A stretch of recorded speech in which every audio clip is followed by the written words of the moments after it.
से डरूं या घबराऊं। मैं सत्य के मार्ग पे चलने वाली हूँ। मैं जिला प्रमुख थी तो भी मैं सत्य के मार्ग पे चली हूँ। आज तक ये कोई नहीं बता सकता या साबित कर सकता कि मैंने भ्रष्टाचार किया हो। चुनाव लड़ने का फैसला किया, लेकिन भगवान ने भेजा ना सबको मेरा साथ देने के लिए। भ्रष्टाचार कतई ही नहीं किया कभी भी जीवन में, सत्य के मार्ग पे चला। और वो सत्य का मार्ग अब सतयुग की तरफ ले जाएगा हमें, क्योंकि घोर कलयुग है, हम सब जानते हैं। कई बार लोग मुझे सवाल करते हैं तो मैं उनको हंसी मजाक में कहती हूँ, एक दिन मुझे जालून में कर लिया था हमारे बड़े बुजुर्ग कि वो काई कर रहे थे घर में लड़से हो गए। तो मैंने उनको कहा वो सतयुग था, सीता भी परेशान थी, लेकिन सीता के लिए तो धरती फट गया था और सीता समा गई थी। अब तो कलयुग है, धरती भी नहीं फटेगी। इस धरती पे सब कुछ देखना होगा। और ये रीता है, वो सीता थी, ये रीता है। और कलयुग में धरती नहीं फटेगा, नहीं समा सकते। सब कुछ सामना करना पड़ेगा, सब कुछ संघर्ष करना पड़ेगा। लेकिन इस संघर्ष के साथ अगर कोई दिशा बदलती है समाज का, अगर कोई राह बदलता है किसी परिवार का, अगर बेटियों के प्रति मान सम्मान होता है, तो मुझे मंजूर है ये संघर्ष। मैं कर सकती हूँ। मैं बेटियों के मान सम्मान के लिए कुछ भी कर सकती हूँ। उनको पढ़ाया लिखाया भी है, आपके यहाँ ही पलसाना में मेरा कॉलेज है। और आप सबके आशीर्वाद से मैंने चुनाव भी आपने लड़ाया, मुझे इस सामाजिक जीवन में लाने वाले भी आप ही थे। तो फिर आप क्यों रोक रहे हो? अब तो मैं बहुत आगे बढ़ गई, अब तो मुझे बहुत लोगों की सेवा करनी है। पूरा परिवार बढ़ गया मेरा तो राजनीति में, पूरा दातारामगढ़ ही मेरा परिवार हो गया। किस किस को मना देंगे आप? दातारामगढ़ के लिए वोट देंगे ना? तो फिर कहाँ देंगे वोट? मैं तो मेरी लड़ाई लड़ती रहूंगी, आगे भी लड़ूंगी, लेकिन आपका जो अमूल्य वोट है वो कहाँ जाएगा?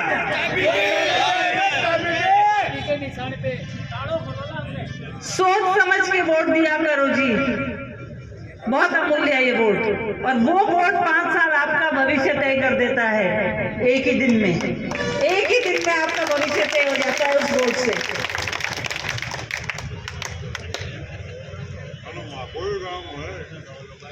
मैं बहुत दिनों से ये अवसर ढूंढ रही थी आपको ये बात कहूँ, आज मुझे मौका मिला।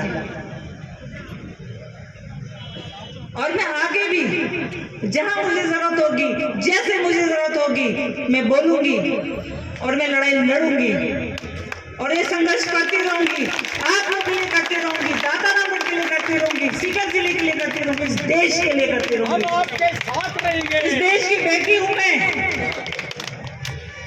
इस देश की बेटी को कभी भी जीवन के बता रहे, चुनाव की तो बात ही नहीं कर रहे, जीवन में इस देश की बेटी को कभी भी हारने मत देना, कभी भी। आपके साथ रहेंगे। वो कोई भी रूप धारण कर सकती है, वो कोई भी रूप धारण कर सकती है।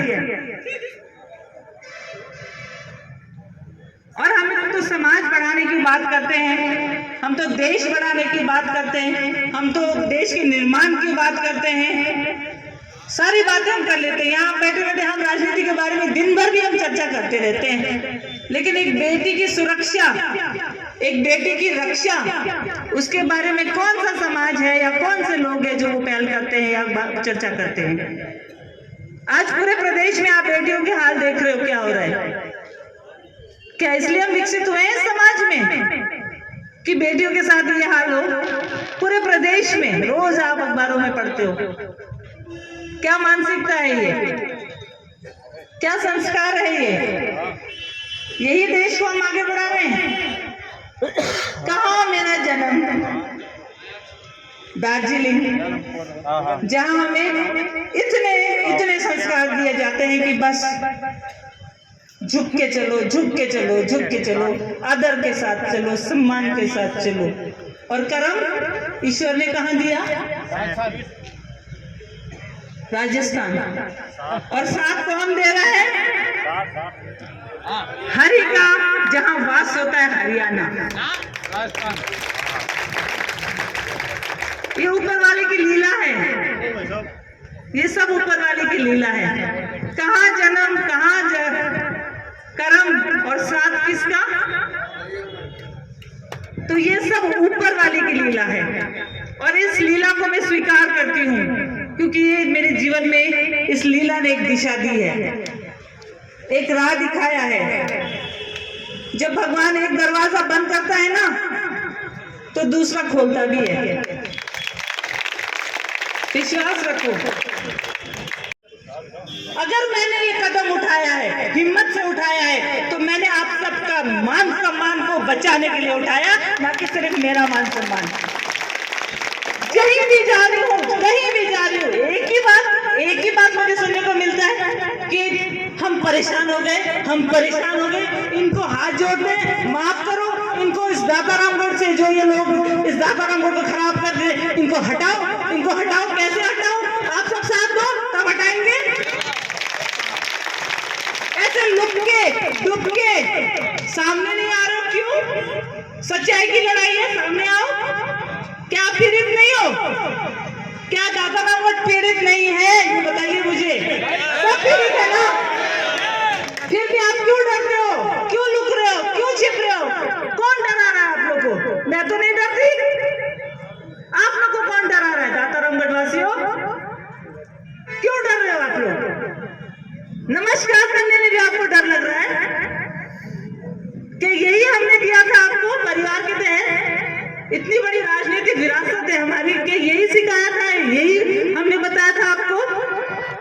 तो लास्ट में आके मुझे कदम उठाना पड़ा। आप लोग तो नहीं बोल रहे हो? सब पीड़ित है, सब।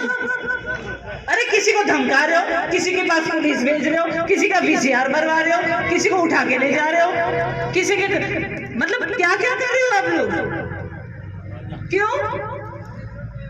क्या किसी को यहाँ जीने का अधिकार नहीं है, हक नहीं है? स्वतंत्र एक हक, एक अधिकार सबको नहीं है? आप एक लोकतांत्रिक व्यवस्था में हो, क्या हमें हक नहीं है? हमें जीने का हक नहीं है? फिर क्यों डर रहे हो आप लोग? सारी व्यवस्था है, प्रशासन है, समाज है, परिवार है, सारी व्यवस्था है, फिर डर किस बात का? आप जनप्रतिनिधि चुनते हो, वो आपकी रक्षा करना चाहिए, वो रक्षा करता है कि नहीं करता मुझे नहीं मालूम, लेकिन जनप्रतिनिधि का ड्यूटी होता है कि वो आपका सेवक है और आपकी रक्षा करना चाहिए। करती हूँ तब भी मुझे आशीर्वाद मिल रहा है, लेकिन बहुत सारे हाथ बहुत धीरे से उठ रहे हैं। इसका कारण क्या है? क्या मैंने आपसे पहले आशीर्वाद नहीं लिया? क्या मैं आपके बीच में पहले रह के काम नहीं करी? क्या मैंने आपका मान सम्मान नहीं बढ़ाया कभी?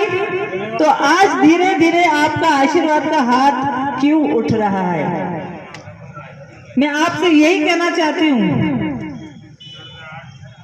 जो संघर्ष की जीवन, हर बात जो है राजनीतिक मंच से या पब्लिक डोमेन में नहीं रखी जाती, लेकिन ये सबको पता है कि जिन संघर्षों का सामना मैंने किया, मैंने यहाँ एक कॉलेज में संचालित किया, मैंने बच्चियों को भी पढ़ाया, आपको पता होगा, और बहुत सारे ऐसी बच्चियां हैं जिनको मैंने मुफ्त में भी शिक्षा दी है, क्योंकि मुझे दया आती थी, उनकी आर्थिक स्थिति पर मुझे दया आती थी, और मैं कहती थी नहीं बच्चियां पढ़नी चाहिए, पढ़नी चाहिए, उनको कभी नहीं रोकना चाहिए पढ़ने से।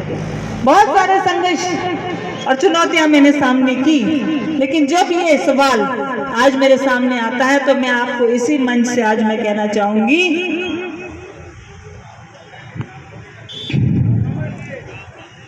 ये लड़ाई मेरी अकेले की नहीं है, ये लड़ाई हम सबकी है, आपकी भी है और मेरी भी है। और मैं तो शुक्रगुजार हूँ उस ऊपर वाले का कि जो मुझे नारी बना के इस धरती पे भेजा, क्योंकि नारी का प्रतीक, नारी का रूप शक्ति का होता है। शायद तभी इसलिए मुझे इतनी शक्ति दी है उन्होंने, और उसी शक्ति के तहत मैं काम कर रही हूँ। लेकिन जो संघर्ष है, जो लड़ाई है, मैं आपसे निवेदन करना चाहती हूँ, वो मेरी अकेली की लड़ाई नहीं है, पूरे दाता रामगढ़ के क्षेत्र की लड़ाई है। आज मेरे घर को तोड़ा गया है। किसने तोड़ा मेरे घर को? आप लोग को मालूम नहीं? आपको सबको मालूम है, एक एक को मालूम है। जो चमचे, जो असामाजिक तत्व आज ये पूरे दाता रामगढ़ में घूम रहे हैं, इन्होंने दाता रामगढ़ को तो बर्बाद किया ही किया, मेरा परिवार को भी बर्बाद किया, आप लोग को भी बर्बाद किया और पार्टी को भी बर्बाद किया। मैं उन लोगों के खिलाफ लड़ रही हूँ लड़ाई, सुन लीजिए आप लोग। उन लोगों के लिए लड़ रही हूँ मैं, इन्हीं लोगों के लिए लड़ रही हूँ लड़ाई। आप लोग को इतनी सी भी बात नहीं समझ में आ रही है? कौन सी नारी है, कौन सी बेटी है, कौन सी बहू है जो घर के आगे, घर के ऊपर, दहलीज के ऊपर कदम रख देगी 30 साल बाद? कौन सी बेटी है इस देश में जो दहलीज पार करेगी? ये समाज है, ये मेरा परिवार है। आप सबको जागरूक होना पड़ेगा। जब आप बेटी को ब्याह के लाते हो ना, उसका सम्मान भी करना सीखो। एक बाप अपनी बेटी को विदा क्यों करता है? अपमान होने के लिए? सम्मान करना सीखो। आप सब बेटियों को विदा करते हो, हमारा फर्ज होना चाहिए कि जिस बेटी को हम हमारे दहलीज पार करके लाते हैं, उसका सम्मान करना सीखो। ये लड़ाई वो बेटी आप लोग के लिए लड़ रही है, खुद के लिए नहीं लड़ रही है। दाता रामगढ़ की जनता के लिए लड़ रही है, दाता रामगढ़ के कार्यकर्ताओं के लिए लड़ रही है, सीकर जिले के लिए लड़ रही है। फिर ये सवाल क्यों आता है मेरे सामने हर बार? एक बार भी आप लोगों ने नहीं सोचा कि हम इस प्रदेश की बेटी को, इस देश की बेटी को क्या पूछ रहे हैं? क्योंकि मैं नारी हूं, इतने सवाल मेरे से कर लोगे? आपको सवाल करने का किसी को अधिकार नहीं है। हर सवाल मेरे से, हर सवाल मेरे से। क्यों?